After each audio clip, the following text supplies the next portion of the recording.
Sorry guys, बड़े देर से video आ रही है। थोड़ा सह लेना, मेरा गला बहुत बैठा हुआ है, ऊपर से मेरी तबीयत ख़राब है, इसलिए आगे और वीडियो नहीं आ पाएगा, तो एडजस्ट कर लेना। आप लोग सपोर्ट दिखाना, व्यूज़ बहुत कम आ रहा है, तो व्यूज़ को थोड़ा ठीक लाओ। लाइक एंड शेयर कर देना आप लोग। और लंबा वीडियो लाना चाहता था, लेकिन लंबा वीडियो नहीं ला पा रहा हूँ क्योंकि मेरी तबीयत पहले से ज़्यादा ख़राब हो चुका है। इस लाइक शेयर सब्सक्राइब, जो सब्सक्राइब न किए हो वो सब्सक्राइब करना और लाइक शेयर करना। भाई शेयर कर देना यार लाइक के साथ। अभी और पार्ट है, मैं उस पर भी काम जारी रखूँगा, लेकिन अभी इसी पे चालू है। किस सीरीज पे भी व्यूज़ लो यार, वरना बनाने का मन नहीं करता। अगर आप लोगों को अच्छे से एंजॉय करना है तो प्लीज़ जो वीडियो का स्पीड है उसे इंक्रीज़ करके थोड़ा बढ़ा देना, जिससे वॉइस में जो बैकग्राउंड वॉइस है वो हट जाएगी और आपको क्लियर सुनाई देगी अगर आप लोग आवाज़ को इंक्रीज़ करके सुनोगे तो। वीडियो का स्पीड है उसे इंक्रीज़ करके 125 में करके सुनिए या 150 में करके सुनिए तो बेटर वॉइस आएगी।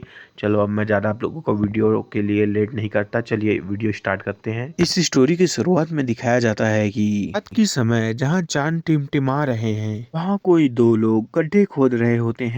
को देखने से लगा हो कि ये लोग खजाना खोज रहे हैं, लेकिन नहीं, लेकिन ये लोग लिंगटियान लिंग की कब्र खोद रहे होते हैं। हम लोगों को इनके टीम की बॉस को दिखाया जाता है, वो अपने हाथ में सिगरेट पकड़ा हुआ होता है, कहने लगता है कि ये सही है, जल्दी तुम लोग इसकी कब्र को खोदो। चीज आप लोगों को बता देता हूँ कि ये इंग्लिश में अवेलेबल नहीं है, इसको मैं ट्रांसलेट किया हूँ, तो अगर कुछ दिक्कत हो तो संभाल लेना थोड़ा। जो बॉस है वो सिगरेट पीते हुए कहता है कि हम लोग इस कमीने को मरने के बाद भी नहीं छोड़ेंगे, इसलिए तुम लोग जारी रखो, रुको नहीं। फिर उनके जो दोनों चेले होते हैं वो कहने लगते हैं कि हम लोग सभी को बता देंगे कि दूसरों के काम में अपनी उंगली नहीं डाला करते, वरना उनका हाल भी यही हो सकता है। उसको बॉस बोलता है कि जल्दी खोदो। तो एक और चेला कहता है कि जल्दी खोदते हैं, उसके बाद रूबब को इसको खिला देंगे। रूबब इसके डॉग का नाम, और क्या। हे तुम लोग जल्दी करो, रूबब ने कुछ खाना नहीं खाया है आज दिन भर इस लड़की के कारण, इसे बहुत भूख लगी है। उनका गैंग का एक मेंबर कहता है कि हेजी भी वैसा कोई अच्छा नहीं था। अब हमें स्टोरी के बारे में बताया जाता है कि ये हेजी है जिसने एक फोन चोरी किया था, जो कि हमारा एमसी है उसने इसे 2 किलोमीटर तक लगातार भगाया था। इसी के बीच में हमारे एमसी को मार डाला। हम डिटेल से यहाँ स्टोरी नहीं बताई है। उसका बॉस कहने लगता है मेरे भाई को पकड़ लिया गया और उसके ऊपर मर्डर का चार्ज है, तो उसको अपनी पूरी जिंदगी अब जेल में ही बिताना पड़ेगा, इसलिए इसके मरने के बाद हम लोग इसे ऐसे ही जाने नहीं दे सकते ना, इसे बाहर निकालना पड़ेगा और हमारे डॉग को खिलाना पड़ेगा क्योंकि ये वैसे भी भूखा है। इसे एक गैंग मेंबर कहता है कि ये आजकल मॉडर्न जमाना है, ऐसे लोग कहाँ मिलते हैं, मुझे तो यकीन नहीं होता अगर मैं खुद ना देखता। सेकंड गैंग मेंबर कहता है कि हम लोग अभी पकड़े जाते हैं तो हम लोग समस्या में पड़ जाएंगे। तो बॉस कहता है कि हे तुम लोग जल्दी करो, फार्मर लोग यहाँ आने वाले होंगे, सुबह होने वाला है, चिंता ना करे बॉस, हमें ज्यादा समय नहीं लगने वाला है। लेवल में दिखाया जाता है कि किसी का आंख खुलता है, तभी उसको एक आवाज आती है कि आप कॉफिन में हैं। सिस्टम अपने बारे में बताता है, ग्रेटेस्ट कॉम्बैट सिस्टम। ये आवाज सुन के वो कुछ देर के लिए कंफ्यूज हो जाता है, फिर वह सोचने लगता है कि ये क्या आवाज मेरे दिमाग से आ रही है। सिस्टम की आवाज आती है कि आपके माइंड टू माइंड बात किए जा सकते हैं। सिस्टम बताने लगता है कि आप अभी सोल बीच पे हैं। बात सुन के वो और कंफ्यूज होता है, लेकिन अगले पल में हमें उसी ब्रिज का सीन दिखाया जाता है जहाँ हमारा एमसी खड़ा होता है। ओल्ड लेडी कह रही होती है कि बेटा तुम इसे पी लो, पास्ट की सारी बातें हैं उसे तुम भूल जाओ। सिस्टम बताने लगता है कि ये जो सूप है ये पास्ट लाइफ की सारे यादें को भुलाने में मदद करता है। यह सब चीजें वो सोच रहा होता है, तभी उसके सिर में वो व्हाइट कलर का चला जाता है। कॉफिन के अंदर सोचते हुए कहता है कि हे सिस्टम, तुम ही हो क्या जो मेरे सिर में घुसे। रिप्लाई में सिस्टम कहता है कि हाँ मैं ही हूँ। फिर हमारा एमसी पूछ रहा होता है कि आखिरकार तुम मेरे सिर पे कैसे आ गए। सिस्टम जवाब में कहता है कि अगर मैं नहीं होता तो तुम अभी जिंदा नहीं होते। ये सब सुन के उसे ये पता चलता है कि वो अभी मरते मरते बचा है। अभी उसे कुछ याद आती है अपने पास्ट के बारे में। एमसी के मौत पे उसके पेरेंट्स लोग रो रहे होते हैं और ये सब चीज वो देख रहा होता है। सिस्टम, मैं तुम्हें मेरे दिल से धन्यवाद कहता हूँ, सबकी कोई जरूरत नहीं, वैसे भी मैं कॉम्बैट सिस्टम हूँ तो तुम्हारी मदद तो करूंगा ही ना। एमसी पूछता है कि आखिरकार ये कॉम्बैट सिस्टम का मतलब क्या है। मेरा जो नाम है वो जिंगजांग है, लेकिन इसे हम लोग शॉर्ट फॉर्म में सिस्टम ही बोलेंगे। इस दुनिया में जो ताकतवर है सिर्फ उन्हीं की बातों को माना जाता है। कॉम्बैट वैल्यू से ताकत को मापा जाता है। जितना ज्यादा उसकी शक्ति होगी उतना ज्यादा उसका पावर। ताकत के हिसाब से जो यामा राजा है तो उसके बारे में सोच ही नहीं सकती कि इसकी कॉम्बैट पावर कितनी ज्यादा है। उसके एक सूंघ से ही तुम मर जाओगे। ये सुन के वो कंफ्यूज हो जाता है और वो समझ नहीं पाता कि वो क्या करे, क्योंकि उसकी एक सोच से ही ये मर जाएगा। सिस्टम बताने लगता है कि तुम्हारी जो कॉम्बैट पावर है वो सिर्फ 8 है और तुम्हें जो नर्क में ले जाने के लिए आया था उसकी कॉम्बैट पावर 100 है। ये बात सुन के वो हैरान होता है और कहता है कि क्या मेरे पावर इतने कम कैसे हो सकते हैं। बहुत मजदूरी किया करता था और बहुत जगहों में काम किया करता था और यहाँ तक कि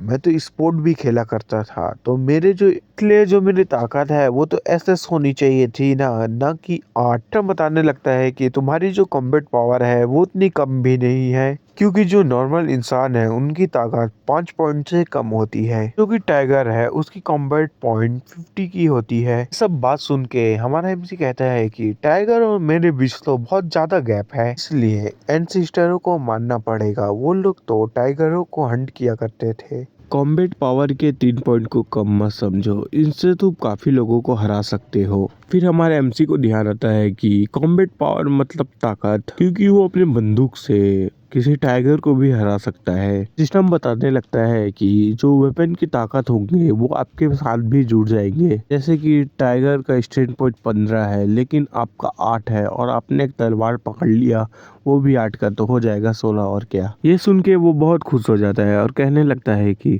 सिस्टम, अगर तुम मुझे एस क्लास के स्वॉर्ड देते हो इससे मेरी ताकत तो इतनी बढ़ जाएगी ना कि कोई ना हरा सके। ऐसे में तो मैं मास्टर ऑफ द यूनिवर्स हो जाऊंगा। सिस्टम बताता है कि आप नहीं कर पाओगे, क्योंकि जैसा वेपन होगा उसके लिए वैसा रिक्वायरमेंट लगते हैं। जो कि ज्यादा ताकतवर है वो अपने से कम ताकतवर वाले को चाहे उसके पास कैसा भी हथियार हो हरा सकता है। सिस्टम बताने लगता है कि तुम्हारे पास अगर ताकत है तो तुम कुछ भी कर सकते हो, यहाँ तक कि तुम रूल को भी तोड़ सकते हो, तुम पूरे वर्ल्ड के किंग बन सकते हो। इस सिस्टम तुम कुछ ज्यादा ही बोल रहे हो। आखिरकार कोई कैसे रूल को तोड़ के कंट्री के खिलाफ कैसे खड़ा हो सकता है, वो भी सिर्फ एक आदमी। जो नियम है उसे वो लोग बनाते हैं जो उसे रूल कर सकते हैं। ताकतवर को रूल की कोई जरूरत नहीं होती, इसलिए आपको इन सब बारे में नहीं सोचना चाहिए। लेवल में दिखाया जाता है कि वो लोग अभी भी खोद रहे होते हैं। वो गड्ढा खोदते खोदते हमारे एमसी के पास पहुंच जाता है, इसलिए वो घबरा जाता है आवाज से। सिस्टम उसे एक्सरे दिखाता है जिससे उसे पता चलता है कि उसके ऊपर क्या चल रहा है। बॉस की आवाज आती है कि हे तुम लोग जल्दी करो, क्या कर रहे हो,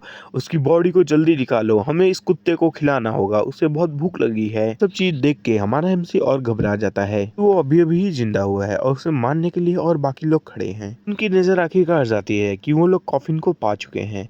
वो कहते हैं कि ब्रदर हमने फाइन कर लिया। उसका बॉस बोलने लगता है कि हे तुम लोग अब खोदना बंद करो, अब वीडियो रिकॉर्डिंग करना शुरू करो, क्योंकि हमें बताना है हमारे भाई को, क्योंकि जिसने उसको जेल भेजा है उसका हालत क्या है। हमारे भाई को ये वीडियो पूरा दिखाएंगे, वो भी शुरू से खोलते हुए कॉफिन को। ठीक है बॉस, मैं अच्छे से कैप्चर करूंगा, इससे हमारे भाई को बहुत अच्छा लगेगा।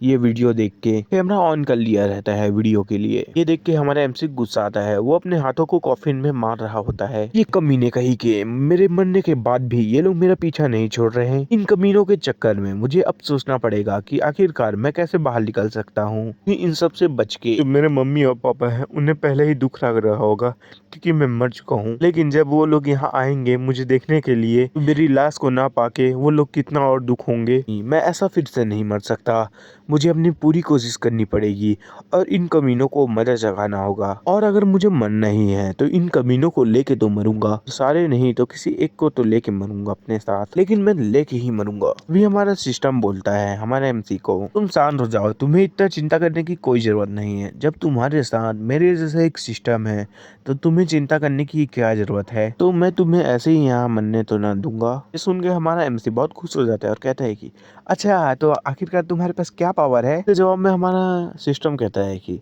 तुम्हारे पास 8 पावर तो है। इसके जवाब में हमारा एमसी कहता है अच्छा तो तुम मुझे ये बताओ बाहर है उनके पास कितने पावर है। 10 पॉइंट बोलने से अच्छा मैं पावर पॉइंट बोलूंगा। सिस्टम के एक्सरे के मदद से वो उनका पावर पॉइंट देख रहा होता है। एक का 5, एक का 7, एक का 4 और एक का 9, डॉग का 6। ये देख के हमारा एमसी घबरा जाता है और कहता है क्या, ये क्या हो रहा है, डॉग के पास भी 6 पॉइंट है। क्या इसका मतलब ये है कि मामूली इंसान से ज्यादा ताकतवर है ये कुत्ता? अपना ध्यान कुत्ते से हटाने के बाद वो बाकी सब में सोचने लगता है, जो लोग हैं इनमें तो कई लोगों की पावर मेरी जितनी है या मुझसे कम, लेकिन जो बॉस है वो मुझे दिक्कत दे सकता है, उसकी पावर 9 है। हमारा एमसी सोचने लगता है कि जैसे ही मैं बाहर जाऊंगा वो लोग मिलके मुझे मारेंगे, और यहाँ तक कि मैं 2 लोगों को भी किसी तरीके से मार लेता हूँ तो बाकी लोग मुझे फिर से कॉफिन में भेज देंगे मार के। एमसी ये सब चीजों से डर रहा होता है, तभी हमारा सिस्टम कहता है कि क्या आप इन सब चीजों से डर रहे हो? इसके जवाब में कहता है कि अरे हाँ भाई हाँ, मैं डर रहा हूँ, क्योंकि मेरे जगह में अगर कोई इंसान भी होता तो वो इस सिचुएशन में डरता,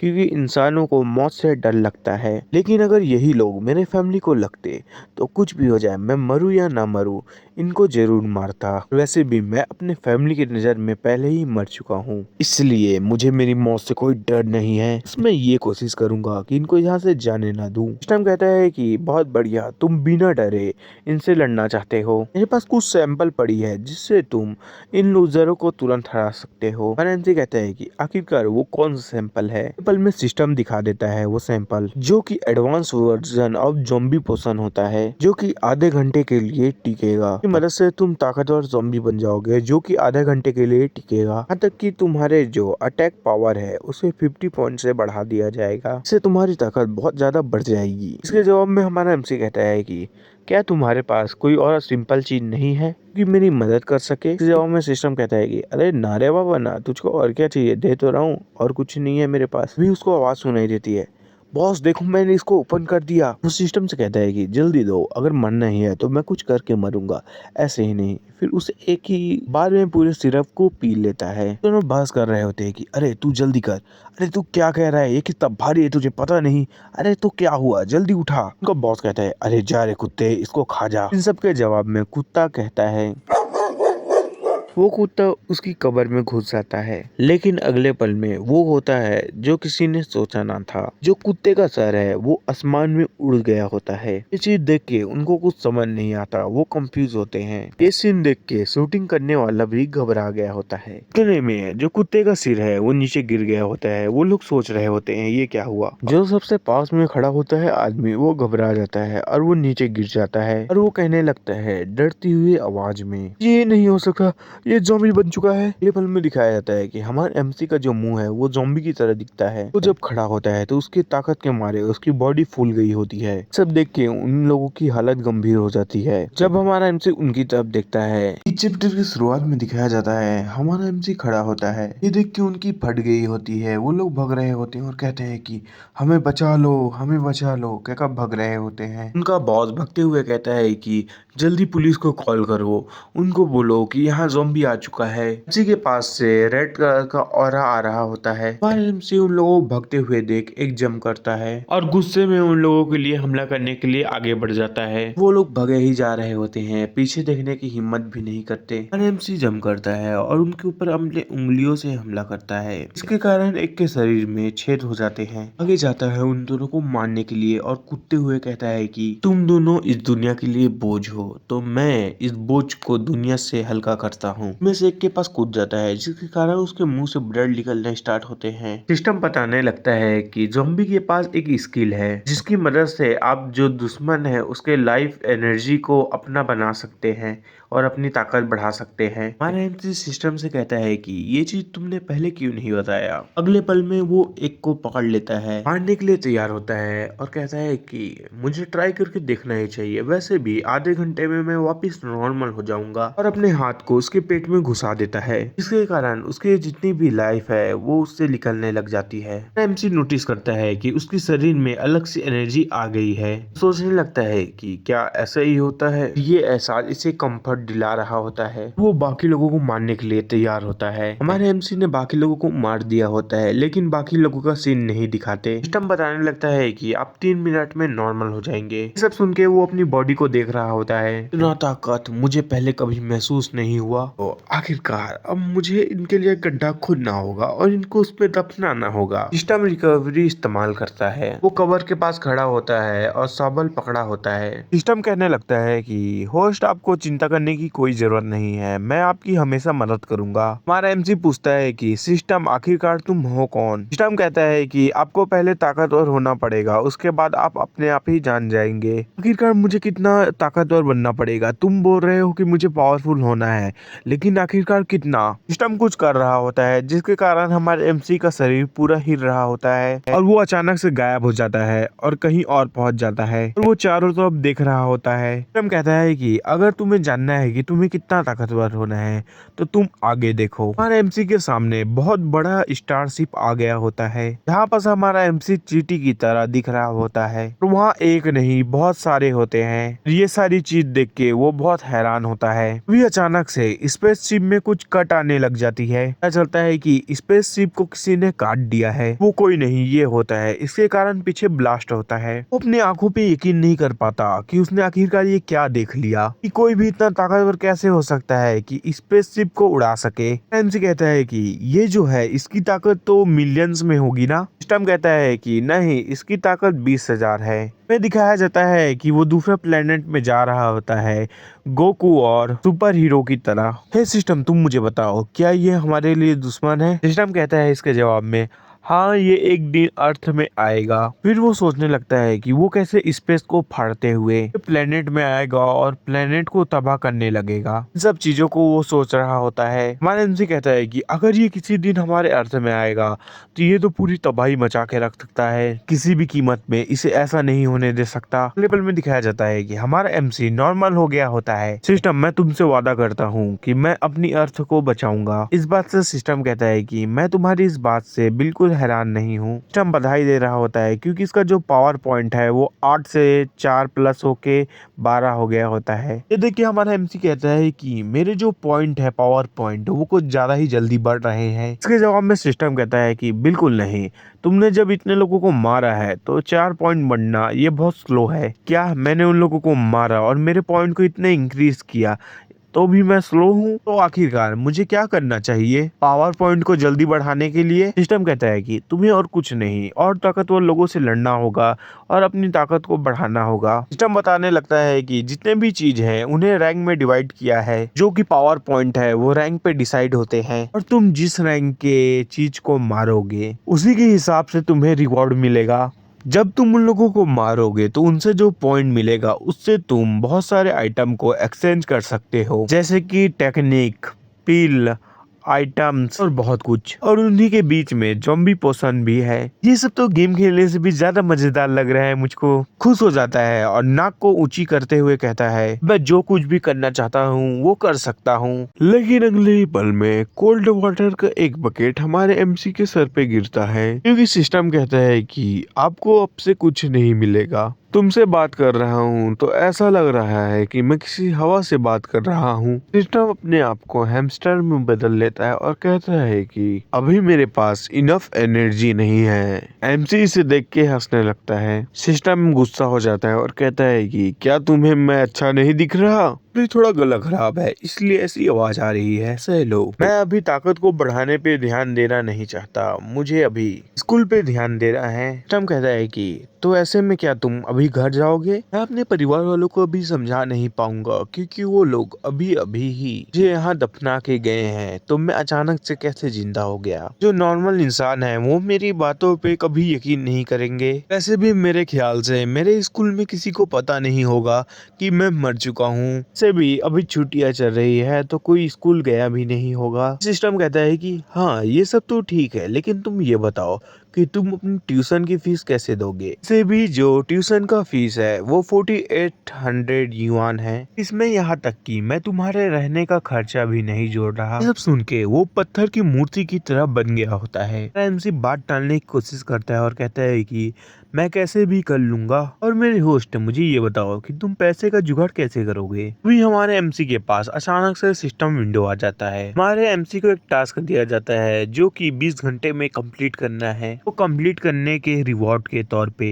1 मिलियन युआन मिलेगा। और अगर मिशन कंप्लीट नहीं होता है तो आपके जो पावर पॉइंट है उसे 10 काट लिए जाएंगे। सॉरी बाय मिस्टेक एक चीज हो गया था, वो 20 नहीं 24 घंटा है। तुम क्या बोल रहे हो? आखिरकार मैं 24 घंटे तक कैसे मेहनत कर पाऊंगा? तभी सिस्टम कहता है कि बहादुर होते हैं वो काम से नहीं डरते, तुम्हें ऐसा बहाना बनाना बंद करना होगा। सिस्टम तुम कुछ ज्यादा मेरे ऊपर कड़े नहीं हो, इतने तो मेरे पिताजी मेरे ऊपर कड़े नहीं है। सिस्टम कहता है कि आपने क्या बोला, फिर से बोलिए, मैं सुन नहीं पाया। चलो छोड़ो, कुछ नहीं। वो लोग आगे बढ़ना स्टार्ट करते हैं और सिस्टम कहता है कि आपको चिंता करने की कोई जरूरत नहीं है, मैं आपको हमेशा फॉलो करूंगा। जब वो चल रहा होता है तभी उसका पैर एक कीड़े पे लग जाता है, जिसके कारण मैसेज आ जाता है, हमने बग को मार लिया है, इसलिए जो आपकी पावर वैल्यू है वो 0.00001% बढ़ती है। अगले सीन में दिखाया जाता है कि हमारा एमसी सिटी में पहुंच गया होता है। रास्ते में आते आते इन्होंने सांप और कीड़े और चूहे को मार चुका होता है, जिसके कारण इन्हें 60 पॉइंट मिलते हैं। हालांकि मैंने अभी अपनी फाइटिंग एबिलिटी को बढ़ाया हूँ, लेकिन मैं अभी घर नहीं जा पाऊंगा। आखिरकार मैं कैसे 24 घंटे के अंतर्गत 4800 युआन कलेक्ट कर पाऊंगा? वैसे भी मेरे पास नाश्ता करने के लिए भी पैसे नहीं है। अपने हाथों को हवा में फैलाते हुए कहता है कि वैसे भी जो पैसे हैं वो क्या आसमान से थोड़ी आते हैं। तभी एक नोट हमारे एमसी के हाथ में आके गिरता है। हमारे एमसी और सिस्टम दोनों हैरान होते हैं, क्योंकि जो पैसा है आसमान से गिरा था। आखिरकार ये पैसे कहाँ से आ रहा है? ऊपर से? ऊपर में तो मुझे कुछ नहीं दिख रहा। पैसे को अच्छे से देख रहा होता है। उस नोट में लिखा होता है कि जल्दी मेरी मदद के लिए पुलिस को बुलाओ, वो भी 6 फ्लोर के लिए। ये तो खून से लिखा हुआ है, मुझे जल्दी करना पड़ेगा, वरना कौन, आखिरकार ऐसा कौन लिखता? मुझे पता है कि ये कौन सा जगह हो सकता है, क्योंकि इतने दूर में सिर्फ एक बिल्डिंग है जो 6ठे फ्लोर की है। हमारा एमसी उसे बचाने के लिए तेजी से भाग रहा होता है। सिस्टम कहता है कि तुमने अभी तक मिशन कंप्लीट नहीं किया है, मुझे उसकी मदद करनी पड़ेगी। अगर मेरे पास फोन होता तो मैं पुलिस को बुला लेता। सिस्टम कहने लगता है कि ना समझ, तुम भूल गए कि तुम्हें पहले कैसे मारा गया था। दूसरे का फोन चोरी करके भागा था तो उसके पकड़ने के चक्कर में ये मारा था।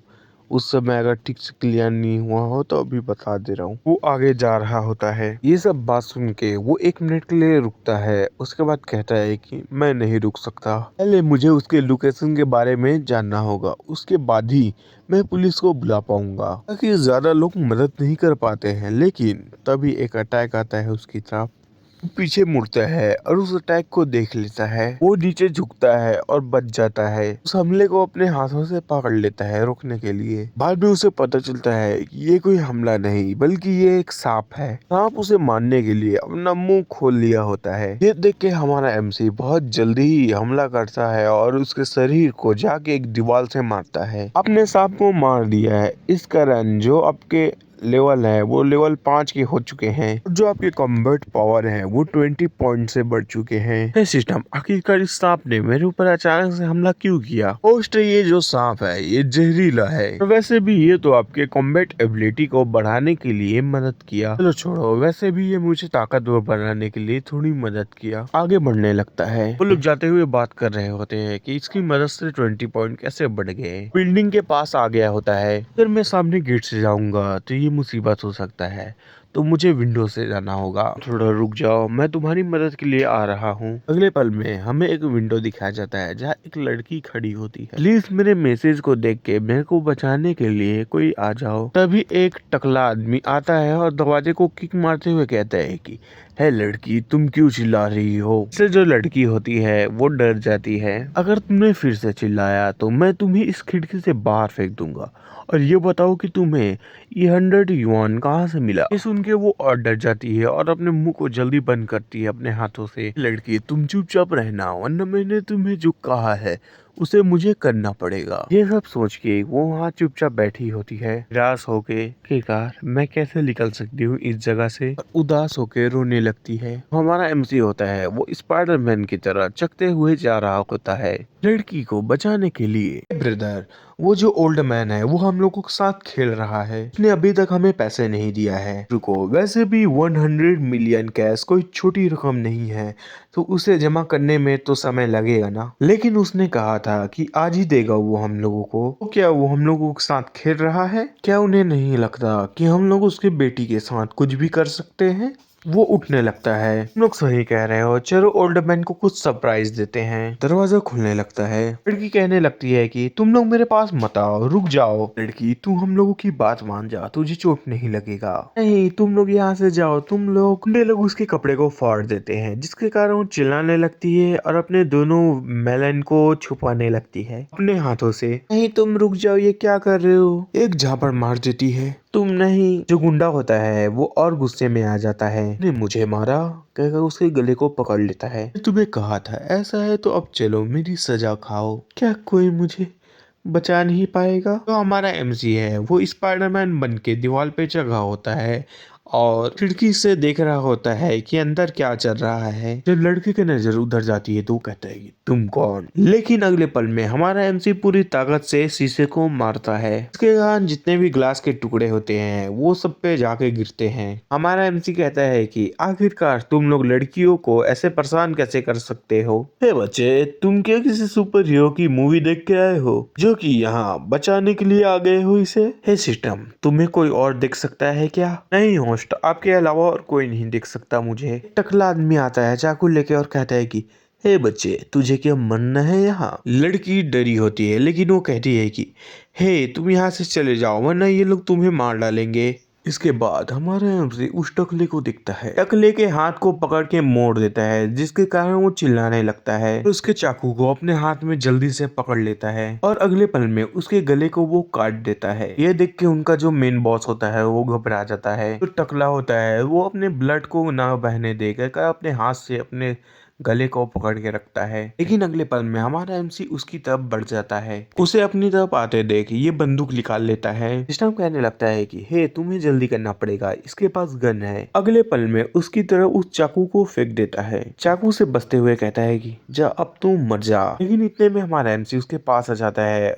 और उसके ट्रिगर दबाने से पहले उसके हाथ को पीछे की तरफ करता है। अगले पल में उसके गले को दबाने लगता है। इसके कारण उसकी जो हड्डी है गले की वो टूट जाती है और वो वहीं मर जाता है और जमीन पे गिर जाता है। उसके बाद वो गुस्से भरी नजरों से बाकी को देखता है। हे लड़की, तुम यहाँ से चली जाओ। लड़की कुछ समझ नहीं पाती और कहती है क्या। चलो छोड़ो, एक काम करो, तुम मेरे पीछे आ जाओ जिससे तुम्हें ये लोग चोट नहीं पहुंचा पाएंगे। उठने लगती है और अपने उसको छुपा रही होती है। उसके पीठ के पीछे जाके खड़ी होने लगती है और कहती है कि थोड़ा संभल के। फिर जवाब में हमारा एमसी कहता है कि तुम्हें चिंता करने की कोई जरूरत नहीं है, बस तुम अपनी आंखें बंद करो। तुम्हें बता रहा हूँ यहाँ बहुत ज्यादा ब्लड आने वाला है, तो तुम अपनी आंखें बिल्कुल ना खोलना, ठीक है। हमारा एमसी तुरंत आगे निकल जाता है। लड़की आंख बंद की होती है और उसको सिर्फ आवाज सुनाई दे रहे होते हैं। हमारा एमसी कहता है कि अब तुम अपनी आंखें खोल सकते हो। उसका आवाज सुनने के बाद वो अपनी आंखें खोल देती है। हमारा एमसी कहने लगता है कि मैंने सारी दिक्कतों को संभाल लिया है, अब हम यहाँ से जा सकते हैं। लड़की बात करने की कोशिश करती है लेकिन तभी याद आता है कि उसके दोनों तो दिख रहे हैं। हाथ से वो शर्मा जाती है और उसको छुपाने लगती है। हमारा एमसी कपड़े को देते हुए कहता है कि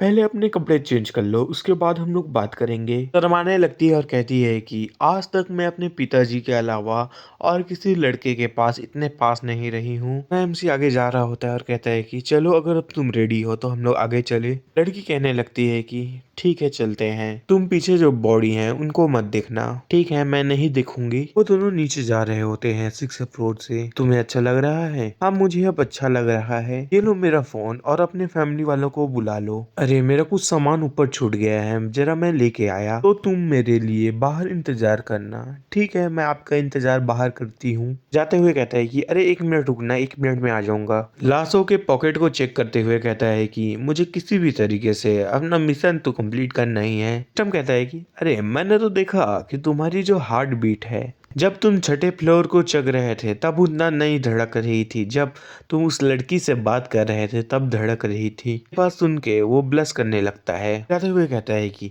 हे, तुम चुपचाप रहो। ऐसे भी मैंने कभी भी अपनी मम्मी और अपनी बहन के अलावा किसी और लड़की को हग नहीं किया है। ये सुन के सिस्टम हंसने लगता है। उनके लाशों को चेक करता है तो कुछ कार्ड और कुछ पैसे ही मिल पाते हैं। ये सिस्टम, जरा तुम ये बताओ, क्या तुम इन कार्डों के पासवर्ड को जान पाओगे। सिस्टम कहता है कि जानने के लिए मैं जान तो सकता हूँ, लेकिन इनके कार्डों में पक्का पैसे नहीं होंगे। इन सब बातों से नाराज हो जाता है और कहने लगता है कि आखिरकार इनके बैंक कार्ड में एक पैसे भी नहीं है, मुझे 4000 युआन और ढूंढना पड़ेगा। फिर हमारे एमसी के एक आइडिया आता है कि वो जिस लड़की को भी बचाया है उससे कुछ पैसे तो मांग ही सकता है। वैसे भी ये जो पैसे हैं जो उससे लूंगा उसको मैं उसको बाद में वापस कर दूंगा। सिस्टम डेविल बन जाता है और कहता है कि अगर तुम उससे पैसे लेते हो तो उसको जब तुम वापस करोगे तो तुम्हें दुगना अमाउंट देना होगा। जाने लगता है और कहता है 4000 लोन कुछ ज्यादा ही नहीं हो जाएगा। यहाँ से चला जाता है, लेकिन जो यहाँ अंदर बॉडी होती है वो गायब हो जाते हैं। वैसे भी ये कुछ ज्यादा नहीं हो जाएगा कि मुझे डबल देना है अमाउंट को। एमसी कहता है कि हे तुमने अपने परिवार वाले को कांटेक्ट कर लिया? हाँ मैंने मेरे पिताजी को कांटेक्ट कर लिया है, वो मुझे लेने के लिए आ रहे हैं। वैसे भी मुझे याद आया कि मैंने तो आपको शुक्रिया कहा ही नहीं है ये सब चीजों के लिए। इन सब चीजों के लिए शुक्रिया। और मेरा नाम लिंग जिया है। जिया को ऐसे देख हमारा एमसी ब्लश करने लगता है। वो दूसरी तरफ देखने लगता है और कहता है कि मैं भी आपसे कुछ पूछना चाहता था। आपने तो मेरा जान बचाया है, आप जो कुछ भी पूछना चाहते हैं वो पूछ सकते हैं मुझसे। इन सब बातों को सुन के इस सब कारणों से एमसी को और शर्मिंदा लग रहा होता है। यह सोचने लगती है कि आखिरकार इन्हें क्या हुआ, इन्होंने तो पलक झपकते ही उन लोगों को मार दिया था, तो इतना नहीं समस्या में नहीं दिख रहे थे, लेकिन अब क्या। हमारा एमसी हिम्मत जुटाते हुए कहता है कि क्या आप मुझे 4000 युआन दे सकते हैं? इस बात से जेनी परेशान हो जाती है कि ये क्या पूछ लिया। वैसे भी हमारे एमसी को लड़की से बात करने नहीं आता। वो कहता है कि अगर ये पैसे वैसे भी ज्यादा होंगे स्टूडेंट के लिए तो आपको मुझे देने की कोई जरूरत नहीं। उसके हाथ को पकड़ लेती है और कहती है कि इसमें कोई चिंता की बात नहीं, इतने पैसे तो मेरे एक वीक में खर्चा करती हूँ, उससे भी कम है। क्या आपको 4000 युआन चाहिए, उसके अलावा और कुछ नहीं? जिया को अपने पास देख वो और ब्लश करने लगता है। हिम्मत जुटाते हुए कहता है कि 4000 युआन मिल जाएंगे तो काफी होंगे, अगर आपसे कुछ ज्यादा बन जाता है तो आप वो भी दे सकते हो। जिया घबरा जाती है और पीछे हट जाती है क्योंकि वो हमारे एमसी के कुछ ज्यादा ही पास चली गई थी। यह सब चीज देख के वो और शर्माने लगती है और कहती है, फोन निकाल लेती है और कॉल करने लगती है और कहती है कि रुको मुझे कॉल करने दो, मेरे पास अभी पैसे नहीं है, जैसे ही वो आएंगे उनसे दे दूंगी। एमसी कहता है कि हे मैंने इस बैंडेट को तुम्हारे घर से ढूंढा है, क्या तुम्हें चोट लगी है? बीबी अपने फादर को कॉल कर रही होती है। फिर वो कहने लगती है कि मैं जानबूझ के अपनी उंगली में चोट लगाया था क्योंकि मुझे उस पैसे पे लिखना था कि मुझे कोई बचा लो। उसके हाथ में बैंडेट लगा दिया रहता है। हमारा एमसी वो देख रही होती है। वो शर्माने लगती है और कहती है कि अब से मैं इसे बहुत संभाल के रखूंगी, इसके लिए शुक्रिया। हमारा जो एमसी है वो कंफ्यूज होता है कि ये क्या हुआ। हमारा एमसी अपने सिस्टम से पूछता है कि आखिरकार ये लड़की अपना बैंडेज को इतना संभाल के क्यों रखना चाहती है। हम कहता है हे तुम मुझसे ऐसी चीजें ना पूछा कर। फिर हमें एक कार दिखाई जाती है जो स्पीड में आती है और वहाँ ब्रेक मारती है। ऐसे और कोई नहीं उसके फादर निकलते हैं। वो कहते हैं यान तुम ठीक हो, तुम्हें चोट थोड़ी लगी? पिताजी मैं ठीक हूँ, मुझे चोट नहीं लगी। यान बताने लगती है कि यही है जिन्होंने मुझे बचाया है। छठे फ्लोर में आए अचानक से, उसके बाद इन्होंने इतने में वहाँ बदमाश थे उन्हें मार डाला, मुझे बचा लिया। हमारे एमसी कहता है हेलो अंकल। फादर हमारे एमसी को देख रहा होता है घूर के। उसके बाद हमारे एमसी कहता है कि तुमने मेरी बेटी को बचाया है इसलिए शुक्रिया, और तुम्हें हमारे साथ आना चाहिए। एमसी कुछ रिप्लाई देता उससे पहले जाओ ऊपर देख के आओ, ऊपर के हाल चाल कैसे हैं। तो बॉडीगार्ड कहता है ठीक है सर। बॉडीगार्ड जब उसके पास से जाता है तो हमारा एमसी उसको देख रहा होता है। उसकी नजर उसके पॉकेट में जाती है जहाँ उसके पास गन था। एमसी सोचने लगता है कि अगर इन लोगों के पास गन और बॉडीगार्ड है तो यान के फादर है वो कोई रिच नहीं, रिच से भी ज्यादा बढ़ के हैं। एमसी कहने लगता है कि अब अंकल आप आ चुके हैं तो मेरे जाने का समय आ चुका है। यान मंगले रहते हैं कि फादर आप मुझे 4000 युआन दे पाएंगे क्या? तुम्हें सिर्फ 4000 युआन चाहिए? ये लो बेटी। युआन अपने फादर के पैसे को ले लेती है, एमसी को देने लगती है। तभी हमारा एमसी कहता है कि नहीं बस मुझे 4000 युआन ही चाहिए। ऐसे भी इसमें उससे ज्यादा पैसे हैं। फादर को कुछ समझ नहीं आ रहा होता और वो सोच रहे होते हैं कि ये लड़का आखिरकार 4000 युआन क्यों मांग रहा है, क्योंकि इसने मेरी बेटी को बचाया है इसलिए ये मुझसे मिलियंस में यान मांग सकता था। उसका जो बॉडीगार्ड है वो वापस आता है कुछ समय बाद और कहने लगता है छठे फ्लोर में हमें किसी की बॉडी नहीं मिली है और यहाँ तक कि झगड़े होने का कोई निशान नहीं मिला है। बॉडीगार्ड अगले पल में तुरंत अपना गन निकाल लेता है। रुक जाओ, तुम क्या चाहते थे मेरे बेटी से? क्यों तुम मेरी बेटी को फंसाना चाहते थे? पीछे मुड़ता है और कहता है कि आप लोग क्या कह रहे हैं, मैंने कोई झूठ नहीं बोला है। कहने लगती है फादर इन्होंने तो मेरा जान बचाया है, आप क्या कह रहे हैं? बेटी तुम चुपचाप रहो, जैसा तुमने बोला था वैसा वहाँ कुछ नहीं है। वहाँ लड़ाई के कोई निशान नहीं है, न किसी की बॉडी न किसी का ब्लड। तुम मुझे 3 साल के बच्चे न समझो। कहने लगती है कि नहीं पिताजी, आप जैसा सोच रहे हैं वैसा नहीं है कुछ। तुम चुपचाप रहो और सच सच बताओ कि वहाँ क्या हुआ था, और मैं तुम्हें तो बाद में देख लूंगा। हमारा एनसी ये सब चीजों को देख रहा होता है। अंकल, मैंने कोई झूठ नहीं बोला है। बच्चे, आगे बढ़ने की कोई जरूरत नहीं, वरना मैं वही तुम्हें गोली मार दूंगा। अच्छा, ऐसी बात है तो वहाँ जितनी भी बॉडी है वो कहाँ गई, जरा ये तो समझाओ। जी, आप लोगों को रिपोर्ट देने की कोई जरूरत नहीं है। मुझे नहीं पता कि तुमने मेरी बेटी को बेवकूफ बनाने के लिए किस चीजों का इस्तेमाल किया है। मुझे ये समझ नहीं आ रहा कि सबसे पहले तुम लोग मुझे 100 मिलियन मांगते हो, उसके बाद जो अमाउंट है उसे इतना घटा देते हो। वैसे भी ये सब चीजों से कोई फर्क नहीं पड़ता है, क्योंकि हम लोग तुम्हें अब लेसन सिखाने वाले हैं। तो अंकल, आखिरकार क्या करना चाहते हो फिर? बॉडीगार्ड जाओ और इस बच्चे के हाथ और पैर को तोड़ दो, जिससे ये सब समझ आ जाएगा इसको। बॉडीगार्ड उसके हाथ और पैर को तोड़ने के लिए जा रहा होता है। यह कहने लगती है कि हम लोगों ने कोई झूठ नहीं बोला है। बेटी, तुम झूठ बोलना बंद करो। फादर, अगर आपको यकीन नहीं है तो आप भी मेरे साथ ऊपर चलिए और मैं दिखाती हूँ आपको। इतना कहने के बाद वो सोचने लगता है कि चलो एक बार चल के देख लेते हैं कि वहाँ कोई दिक्कत ना हो। मुझे माफ करना बच्चे, लेकिन मेरे बॉस ने जो कहा है उसे तो मुझे करना पड़ेगा, ये तो मेरी ड्यूटी है। पकड़ने की कोशिश करता है तो वो साइड हो जाता है। उसके कंधे के पास अपना एक अटैक करता है, जिसके कारण वो वहीं बेहोश हो जाता है, तो वहीं पर गिर जाता है। रैम से कहने लगता है कि मुझे माफ करना, मुझे भी ये सब करना पड़ेगा। उन बॉडीगार्ड कह रहे होते हैं कि हम लोगों को संभल के रहना पड़ेगा कि अटैक की स्पीड भी मामूली ह्यूमन की तरह नहीं है, हम लोगों को थोड़ा संभल के रहना होगा। रैम से कहता है कि हे, आ जाओ, किसको मार खाना है, आ जाओ,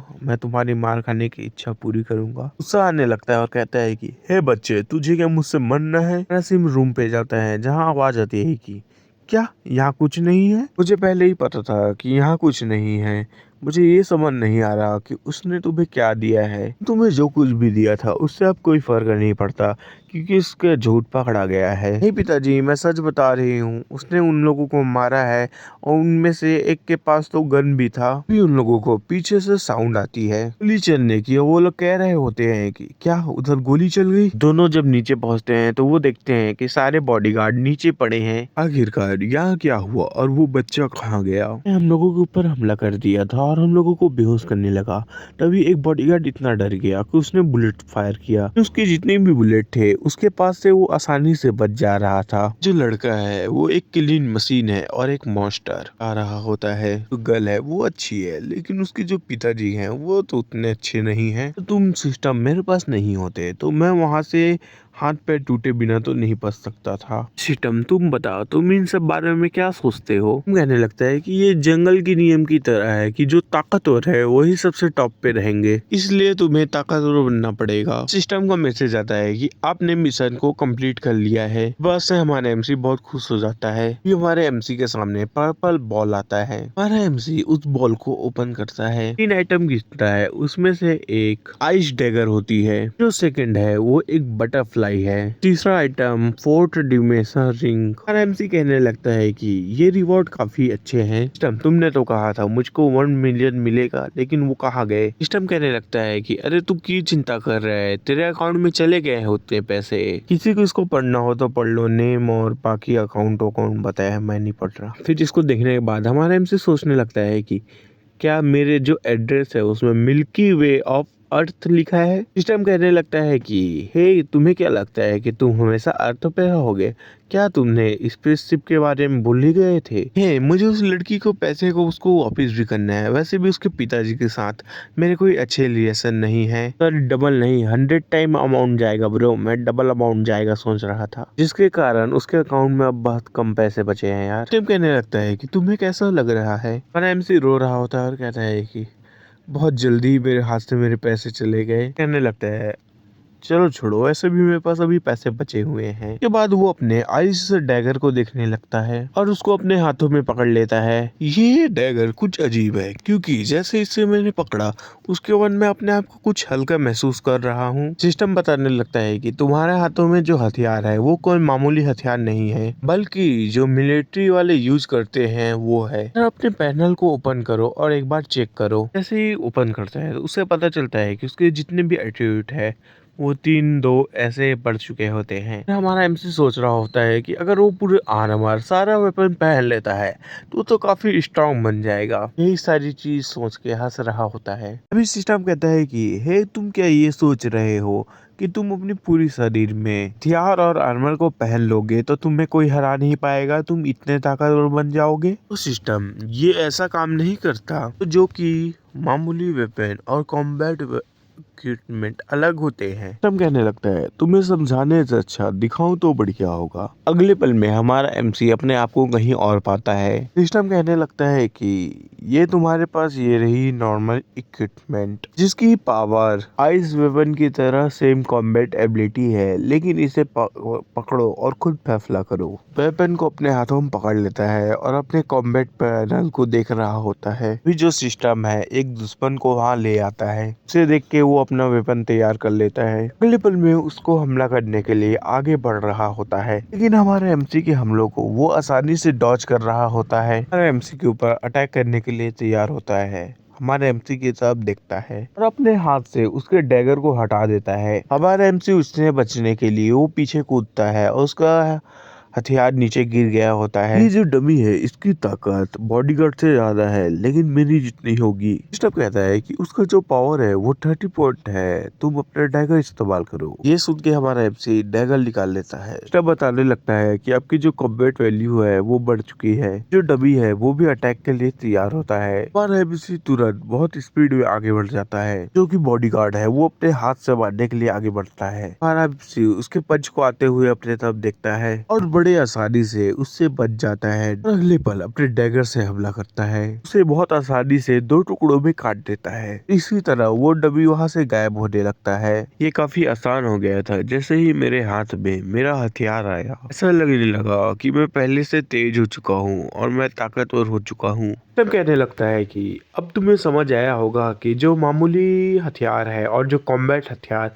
उनके बीच क्या अंतर है। अब तो तुम्हें समझ आ चुका होगा कि इन दोनों में क्या कॉम्बैट डिफरेंस होता है। तुम इन सब बातों को एक गेम की तरह ले सकते हो कि जब तक तुम्हारा लेवल ज्यादा ना होता हो तब तक तुम जो हाई लेवल वाले इक्विपमेंट है उसे पहन नहीं पाओगे। ऐसा है सिस्टम। तो बाकी जो 2 रिवॉर्ड होंगे वो भी तो बहुत कमाल के होंगे। ये क्या सिस्टम, ये तो मुझे कीड़ा लग रहा है। उसे प्रेस कर लेता है, फिर वो कीड़ा उसकी उंगली को काट लेता है। हे नहीं, ये मेरे को क्यों काट रहा है। तब कहने लगता है कि हे अच्छा होगा अगर तुम उसके साथ खेलो नहीं, क्योंकि वो तुम्हें काटने के साथ साथ तुम्हारा जो ब्लड है उसे पी लेगा। ऐसा है तो तूने मुझे पहले क्यों नहीं बताया था। कि जो खासियत है वो ऐसे ही है, इसको ब्लड की जरूरत पड़ती है। सबसे पहले जिसका खून पीता है उसके साथ ही अपनी ताकत और कॉम्बैट एबिलिटी को शेयर कर सकता है, तो उसको हील होने में भी मदद कर सकता है। एमसी कहता है कि आखिरकार ये कीड़ा मेरी कैसी मदद कर सकता है। तब कहने लगता है कि तुम्हें ऐसा नहीं कहना चाहिए, ये भविष्य में अपने आप को ताकतवर और बड़ा बना सकता है। सिस्टम तुम्हारे कहने का ये मतलब है कि इसे मैं अपने पास रखता हूँ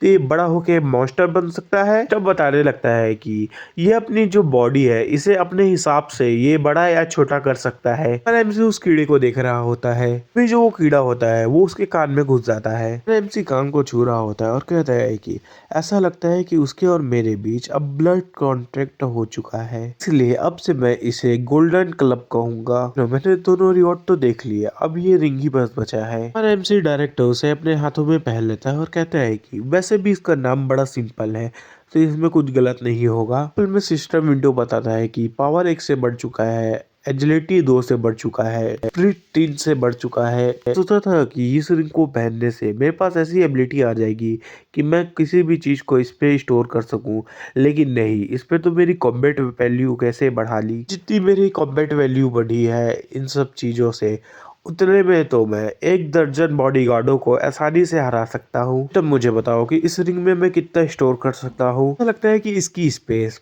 5 स्क्वायर मीटर तक ही है, कुछ ज्यादा ही छोटा है। ये क्या है, मेरे चारों तरफ काले रंग का धुआं। हम बताने लगता है तुम्हें चिंता करने की कोई जरूरत नहीं, जैसे ही तुम अपनी कॉम्बैट वैल्यू को बढ़ाओगे वैसे ही इसका स्पेस पहले से बड़ा हो जाएगा। जो काला धुआं है वो भी धीरे धीरे हटने लगेगा जैसे तुम्हारा कॉम्बैट वैल्यू बढ़ेगा। तुम अपना लेवल इंक्रीज करोगे उसके साथ साथ ये इसका का भी लेवल इंक्रीज होगा और तुम्हें ज्यादा ताकत मिलेगा इससे। तब ऐसा लगता है कि मुझे कुछ ज्यादा ही मेहनत करना पड़ेगा। एमसी कहता है कि मुझे ट्रेन पकड़ना पड़ेगा बेजिंग जाने के लिए। तुम चुपचाप कॉलेज जाना चाहते हो जिसके कारण तुम्हें घर को अटेंड ना करना पड़े। एमसी जाने लगता है और कहता है कि अगर मैं अभी चला जाता हूँ तो बहुत दिक्कतें आएंगी। वेकेशन आने वाले हैं, उसमें मैं वापस घर जाऊंगा। तो मुझे घर वालों को बहाने बनाते बन जाएगा कि मेरे शरीर में थोड़ी सी जान बची हुई थी कि कोई चोर आया जो लाशों को उठा के ले जाता है। उसने जब खोला तो मैं वहां से बचने की कोशिश किया लेकिन उसने मुझे पकड़ लिया था, लेकिन किसी भी कीमत पे मैं बच के निकल गया। सब घटनाओं के कारण जो मेरी यादें थे वो चली गई थी, लेकिन इन 6 महीनों में मेरी यादें वापिस आ गई। उसके बाद मैं घर चला गया। ये बहाना सबसे बढ़िया होगा ना। तब कहने लगता है कि बेवकूफ लोग ही ये सब बात मानेंगे। क्या तुम्हें लगता है कि तुम्हारे जो माता और पिता है वो बेवकूफ है जो तुम्हारी ऐसे बातों को मान जाए? जो मेरे फैमिली मेंबर है वो कोई बेवकूफ नहीं है। लेकिन कुछ भी हो जाए, अगर मैं उनके पास वापिस जाता हूँ तो वो लोग मुझे खुशी खुशी अपना लेंगे। ब्यूटीफुल सिटी दिखाया जाता है और हमारा जा रहा होता है, वो सोचता है कि सबसे पहले तो मुझे कॉलेज ही जाना है। ये एक ट्रेन स्टेशन दिखाया जाता है जहाँ एक ट्रेन आ रहा होता है। हमारा जो एमसी है वो थक गया होता है क्योंकि वो भग के गया होता है क्योंकि ट्रेन छूट ना जाए। हमारा एमसी ट्रेन में आ रहा था तभी उसको कुछ गुंडों से पाला पड़ा था, उनको निपटा के आ रहा था, इसलिए इसको आने में टाइम हो गया तो ये भगते हुए आ रहा था। कोशिश कर रहा था कि मुझे एक अच्छी सी जर्नी के लिए अच्छी सीट मिल जाए। सिस्टम कहता है कि हे क्या तुम कभी प्लेन से नहीं जाते? जवाब में हमारा एमसी कहता है कि मैं तुम्हें ये बता देना चाहूंगा कि यहाँ एरोप्लेन नहीं है, इसलिए मुझे ट्रेन से ट्रैवल करना पड़ता है। हम कहने लगता है कि आप हमारे होस्ट हैं तो आपको नॉर्मल ह्यूमन की तरह ऐसे ट्रैवल नहीं करना चाहिए, इसलिए आपके लिए एक टास्क जनरेट होता है। जो टास्क है इसकी कोई लिमिट नहीं है, मतलब ये कभी भी कर सकता है। अब जब 100 लेवल में पहुंचोगे तो आपको एक F लेवल का एरोप्लेन मिलेगा। इसका मतलब जो मेरा कॉम्बैट वैल्यू है वो 100 में पहुंचेगा तो मेरा जो लेवल है वो 25 का हो जाएगा। तुम मुझे दिखा सकते हो सिस्टम कि वो F क्लास का प्लेन कैसे दिखेगा? जवाब में हमारा सिस्टम कहता है बिल्कुल नहीं। एमसी सिस्टम को चिढ़ाने लगता है कि तुम मुझे दिखा भी नहीं सकते। सिस्टम कहता है कि हे जरा तुम उधर देखो उस मोटे को, पक्का वो तुम्हें पागल समझ रहा होगा क्योंकि तुम हवा में बात कर रहे हो। मोटे को दिखाया जाता है जो कुछ खा रहा होता है। अभी हमें किसी को आते हुए दिखाया जाता है बैग के साथ। लड़की जा रही होती है तभी उसका जो सूटकेस होता है वो लड़की के पैर में लग जाता है तो लड़का चिल्लाने लगता है। लेकिन लड़की तभी एक नजर उसके तरफ लाती है, चुपचाप वहां से आगे जाने लगती है क्योंकि अपने आप को ऐसे देखते हुए वो डर जाता है। एमसी कहता है कि ये लड़की कोई मामूली नहीं हो सकती। दिखाया जाता है कि वो लड़की हमारे एमसी की तरफ जा रही होती है। वो हमारे एमसी के पास जाके रुक जाती है, आती है और मोटे को कंधे पे हाथ रखते हुए कहती है कि हे ये मेरी सीट है, आप यहाँ से उठ जाओ। ये लड़की तुम देख नहीं रहे कि मैं यहाँ खा रहा हूँ? को भगाने के लिए अपने हाथ को साइड करता है लेकिन तभी लड़की उसके हाथ को पकड़ लेती है, अपनी ताकत लगाते हुए उसके हाथ को दबा रही होती है। ये क्या कर रही है लड़की? मेरा हाथ टूट जाएगा, मेरा हाथ छोड़ दे। इनसे सोच रहा होता है कि ये लड़की बहुत ताकतवर है क्योंकि इसने अपने हाथ से ही उस लड़की का हड्डी तोड़ दिया। तो लड़की अपने हाथ से उसे बैक फ्लिप मार देती है और पीछे पटक देती है। धड़ाम से एक टेबल पे जाके गिरता है। टेबल दिखाया जाता है, मोटू वहाँ गिरा होता है, उसका हाथ टूट गया होता है। अगले पल वो अपनी सीट पे जाके बैठ जाती है जैसे कभी कुछ हुआ ही ना हो। कहने लगता है कि ये जो लड़की है ये दिमाग से ज्यादा अपने ताकत पे भरोसा करती है। जो फिजिकल पॉइंट है वो 21 है। सिस्टम से ये सब सुन के हमारा एमसी सोच रहा होता है कि ये पक्का पक्का मार्शल आर्ट वाले में से होगी। फिर वो हमारे एमसी की तरफ देखती है। मोटू है उसे बहुत गुस्सा आ गया होता है, वो हमला करने के लिए आ रहा होता है लेकिन जो लड़की है वो अपने हाथ से उसे दूर फेंक देती है। इस वजह से जो कंपार्टमेंट होता है वो हिल जाता है। ये सब हरकत देख सभी लोग चिल्लाते हुए कहते हैं क्या वो बढ़ गया?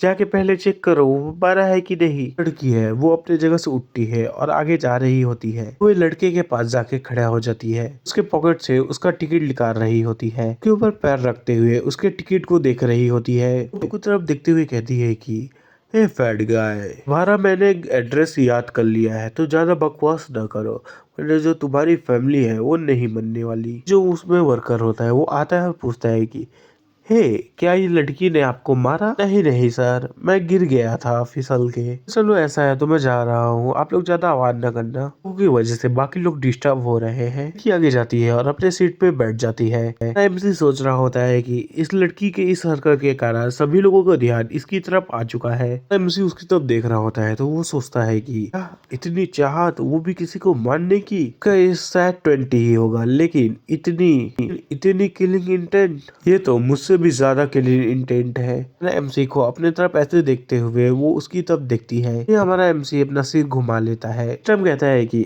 तुम इससे क्यों घबरा रहे हो? जो तुम्हारा कॉम्बैट पावर है वो तो इससे कई गुना ज्यादा है। हमारा एमसी इसके रिप्लाई में कहता है कि मैं बेकार के मामलों में नहीं फंसना चाहता। ये जो लड़की है इसकी जो स्किल है वो बहुत मार्शल आर्टिस्ट से ज्यादा अच्छी है, इसलिए मुझे ऐसा लगता है कि ये किसी असैसिन ग्रुप में से एक होगी। वो तो मैं इस लड़की को कभी भी हरा सकता हूँ, लेकिन जो इसके पीछे जो लोग हैं उन्हें कैसे हराते फिरूंगा। सुन के सिस्टम कुछ नहीं कह पाता। सिस्टम कहता है कि हे चलो, ये ट्रिप बहुत लंबा होगा, क्या तुम मेरे साथ एक खेल खेलना चाहोगे? एमसी कहता है कि ठीक है, लेकिन अगर इस लड़की से जुड़ा हुआ होगा किसी भी तरीके से तो फिर मैं नहीं खेलने वाला। सिस्टम दिमाग लगाते हुए, लालच देते हुए कहता है कि चलो हम लोग एक गेम खेलते हैं, अगर तुम जीत जाते हो तुम्हें 1 घंटे के लिए एनर्जी मिलेगा। अच्छा ऐसा है तो जल्दी से मुझे रूल बताओ। एमसी खुश होने लगता है और कहता है कि ऐसा है, मेरी एनर्जी डबल हो जाएगी, मैं जल्दी ही लेवल अप कर पाऊंगा अपने आप का। बताता है कि तुम्हारा जो मिशन है, तुम्हें पता लगाना है कि उस लड़की ने इस बैग के अंदर क्या रखा है। और एमसी उस बैग को देख रहा होता है, तभी लड़की गुस्से में उसको देख रही होती है।